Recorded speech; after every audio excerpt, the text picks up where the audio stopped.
Hello everyone, welcome to launch pad education. My name is Vaishali Kamboj. आज की इस video में हम लोग बात करने वाले हैं about a new project that is eyes in sky project.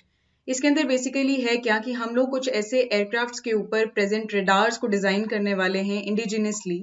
तो भारत के अंदर ये डिजाइन होगा, भारत के अंदर ही ये प्रॉपरली मैन्युफैक्चर होगा। तो आइए शुरू करते हैं। सो कंटेंट्स में हम लोग देखने वाले हैं सबसे पहले कंटेक्स्ट को कि ये किस बारे में बात हो रही है, ये जो एयरक्राफ्ट्स हैं ये होते किस तरह के हैं, इसके बारे में जानेंगे। देन वील सी कि ये जो नया एयरक्राफ्ट जो है, नया ये जो रेडार्स के साथ एयरक्राफ्ट हम लोग बनाने वाले हैं, ये किस तरह का होगा, हमें इसकी ज़रूरत क्या है और इसका सिग्निफिकेंस क्या रहेगा for Indian defence system. Please do not forget to subscribe to our YouTube channel, and for more updates you can follow us on Facebook and Instagram. And if you need the PDF of this video, then please join us on our Telegram channel. Thank you so much. Now let us see the context.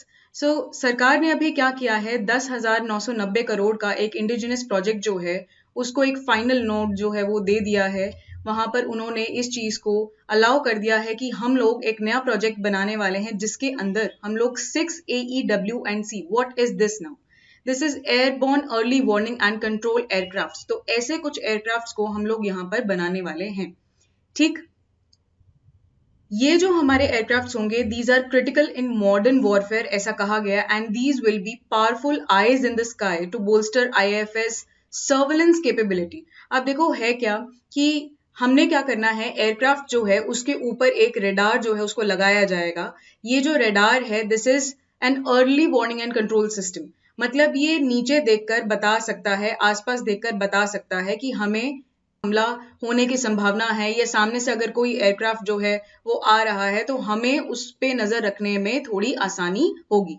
तो Indian air force के लिए surveillance की उनकी जो capability है उसको ये increase कर देगा। वो लोग ज्यादा अच्छे से सर्विलेंस कर पाएंगे, देख रेख रख पाएंगे आसपास वाले रीजन्स के अंदर। Specially this will be beneficial along the borders of China and Pakistan, क्योंकि यहां से हमें ज्यादा इश्यूज बॉर्डर के ऊपर देखने को मिलते हैं। तो चाइना और पाकिस्तान को टैकल करने का एक महत्वपूर्ण जो पैरामीटर है वो ये भी है कि हमें सर्विलेंस जो है उसको इंक्रीज करना होगा। तभी जो अटैक्स अगर होने भी वाले हैं तो हम उनको प्रिवेंट कर सकते हैं। यहाँ पर प्रिवेंटिव मेजर्स जो हैं हम लोग ले सकते हैं if we have such eyes in the sky. So cabinet committee on security जो है that was chaired by PM Narendra Modi and they approved these aircrafts on September 8, 2021। तो रिसेंटली ही ये हुआ। और ये जो एयरक्राफ्ट्स होने वाले हैं ये हमारी DRDO जो है, defence research and development organisation, ये इसको डेवलप करने वाली है। Now let us see what are these aircrafts.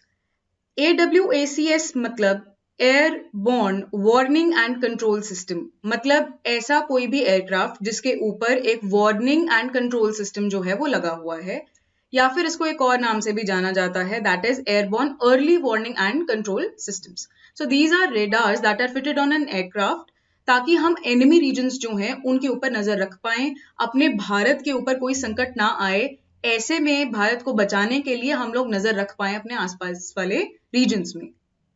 अभी देख लेते हैं कि ये केपेबल किस में है, ये क्या कर सकता है। So it is capable of detecting any flying object in the sky. कोई भी अगर एनिमी है जो वो अटैक करने वाला है, एयरक्राफ्ट वहां पे उड़ रहे हैं तो उसको ये डिटेक्ट कर पाएगा। ड्रोन्स अगर वहां पर हैं तो उनको डिटेक्ट कर सकता है। क्रूज मिसाइल्स आ रही हैं, और ये बाकी जो रेडार हमारे प्रेजेंट होते हैं ग्राउंड लेवल पर उससे कहीं ज्यादा क्विक है, ये कहीं ज्यादा फास्ट है। Also they can direct the friendly fighters. जब आप एक मिशन को लॉन्च करते हैं, जब आप एक ऑपरेशन को लॉन्च करते हैं, तो उस वक्त पे you have number of aircraft together जो इस ऑपरेशन के अंदर पार्टिसिपेट कर रहे होते हैं। तो अक्रॉस द फाइटर जेट्स आप लोगों ने किस तरह से अपना कम्युनिकेट करना है या किस तरह से उनको डायरेक्ट करना है, इसमें ये जो रेडार्स हैं ये हमें हेल्प कर सकते हैं। And also they will keep an I on the warships of enemy troops. तो पानी के अंदर भी कहीं पर आपको वॉरशिप्स नजर आती हैं, उसके ऊपर भी ये नजर रखने में केपेबल है। It also acts as an aerial control room for missions while keeping a track of ships out at sea। तो हवा के अंदर कंट्रोल रूम जो है इसके फॉर्म में हम लोग एस्टैब्लिश कर सकते हैं। हवा में बैठकर ही we can direct the surrounding aircrafts, या ग्राउंड पे प्रेजेंट कोई भी सिचुएशन जो है उसको टैकल करने में ये हेल्प कर सकता है। ग्राउंड पे बैठी जो हमारी टीम है उसको ये कम्युनिकेट कर सकेगा।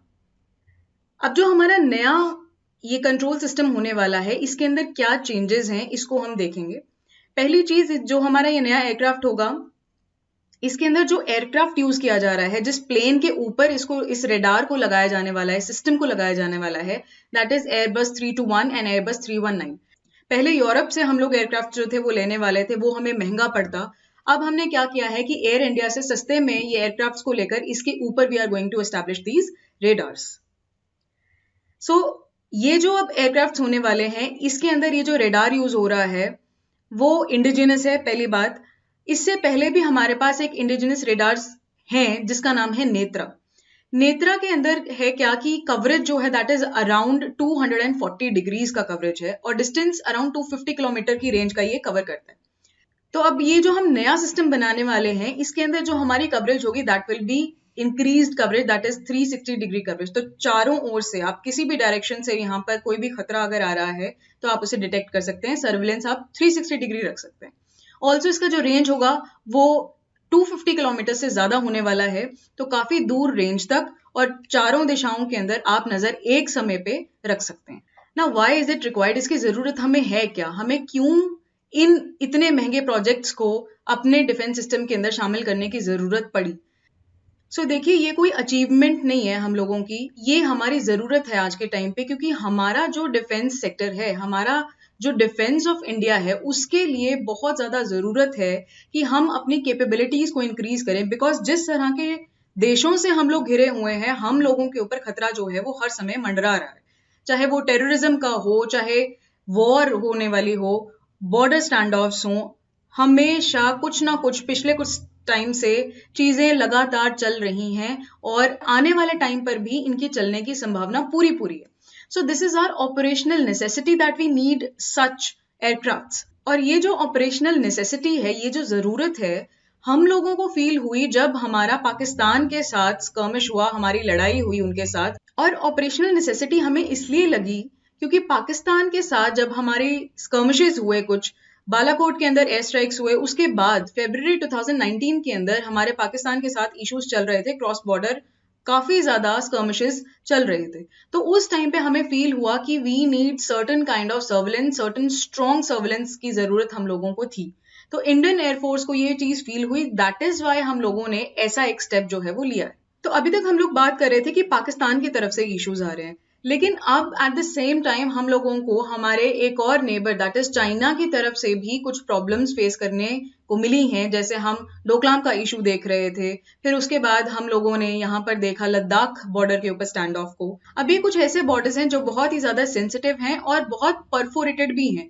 कुछ टेरेन यहाँ पर ज्योग्राफी इस तरह की है, टोपोग्राफी इस तरह की है कि यहाँ पर डिफेंस जो है वो सिर्फ मैन पावर की हेल्प से नहीं रखा जा सकता, यहाँ पे टेक्नोलॉजी की बहुत ज्यादा जरूरत है हमें। तो चाइना से भी कन्फ्रंट करने के लिए हम लोगों को इसकी और भी ज्यादा जरूरत जो है वो फील हुई। ना नेक्स्ट थिंग इज कि चाइना और पाकिस्तान दोनों के दोनों जो है वो भारत से इस टेक्नोलॉजी के अंदर आ गए हैं। उन लोगों के पास ये टेक्नोलॉजी ऑलरेडी अवेलेबल है।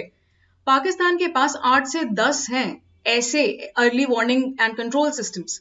चाइना के पास तो ऑब्वियसली बहुत ही ज्यादा हैं, अराउंड 30 दे हैव। सो इतनी ज्यादा कैपेबिलिटी जब हमारे पड़ोसी देशों के अंदर होगी तो भारत कैसे पीछे रह सकता है। तो this is not an achievement, again I am saying, ये एक हमारे लिए नेसेसिटी थी, ये हमारी जरूरत थी कि हमें इसको इंक्लूड करना पड़ा। इंडियन एयरफोर्स की अगर हम लोग बात करें तो हमारे पास फैल्कन अवैक्स, ये वाला जो वार्निंग एंड कंट्रोल सिस्टम जो है ये हमारे पास है। ये हमने इजराइल से लिया था और रशियन एयरक्राफ्ट जो है उसके ऊपर इसको लगाया गया है। इसके अलावा हमारे पास नेत्रा करके एक रेडार है, एक अर्ली वार्निंग सिस्टम है ये भी, जिसको एयरक्राफ्ट के ऊपर लगाया गया है। डीआरडीओ ने इसको इंडिजिनियसली डेवलप किया है और रिसेंट कॉन्फ्लिक्ट्स जो है वहां पर इसने बहुत ही बढ़िया परफॉर्म किया। लेकिन एक कमी की जो हमने बात करी थी कि इसका जो कवरेज है दैट इज 240 डिग्रीज का कवरेज ये करता है।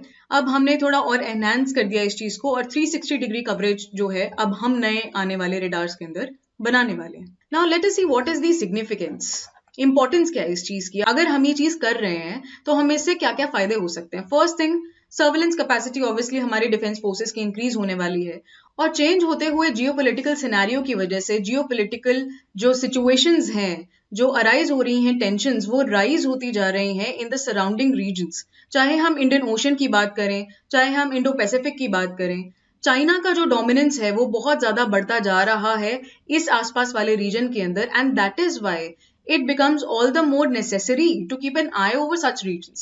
इंडियन ओशन जो है देखो वो तो हमारा बैकयार्ड है ही है, इसके अलावा इंडियन ओशन के बियॉन्ड भी हम नहीं चाहते कि कोई टेंशन अराइज हो, राइट? तो हमारा ये रिस्पॉन्सिबिलिटी बन जाती है, एक तो you can say being one of the larger country, India जो है कंपैरेटिव टू आसपास वाले जो देश हैं वो भारत से तो कंपैरेटिवली थोड़े कम है, तो एक तरह से, और इंडियन ओशन तो आप लोग जानते हैं कि हमारा बैकयार्ड है, ठीक? तो हमारे यहाँ पर इतना ज्यादा स्ट्रैटेजिक पोजीशन है, देखो भारत तो ये पेनिनसुला है जो भारत का, यहाँ पर आप देखो पानी जो है वो चारों ओर है, तो ऑब्वियसली आपको मैरीटाइम सर्विलेंस की बहुत ज्यादा जरूरत यहाँ पर पड़ेगी, राइट? और ये कैसे हो सकती है? अगर हम हवा से सर्विलेंस रख पाए तो हमारे लिए बहुत ही ज्यादा बेटर होगा, क्योंकि चाइना जो है इंडो पैसिफिक में तो वो प्रॉब्लम कर ही रहा है, इसके अलावा इंडियन ओशन के अंदर भी अब वो अपनी प्रेजेंस बनाने की ट्राई कर रहा है।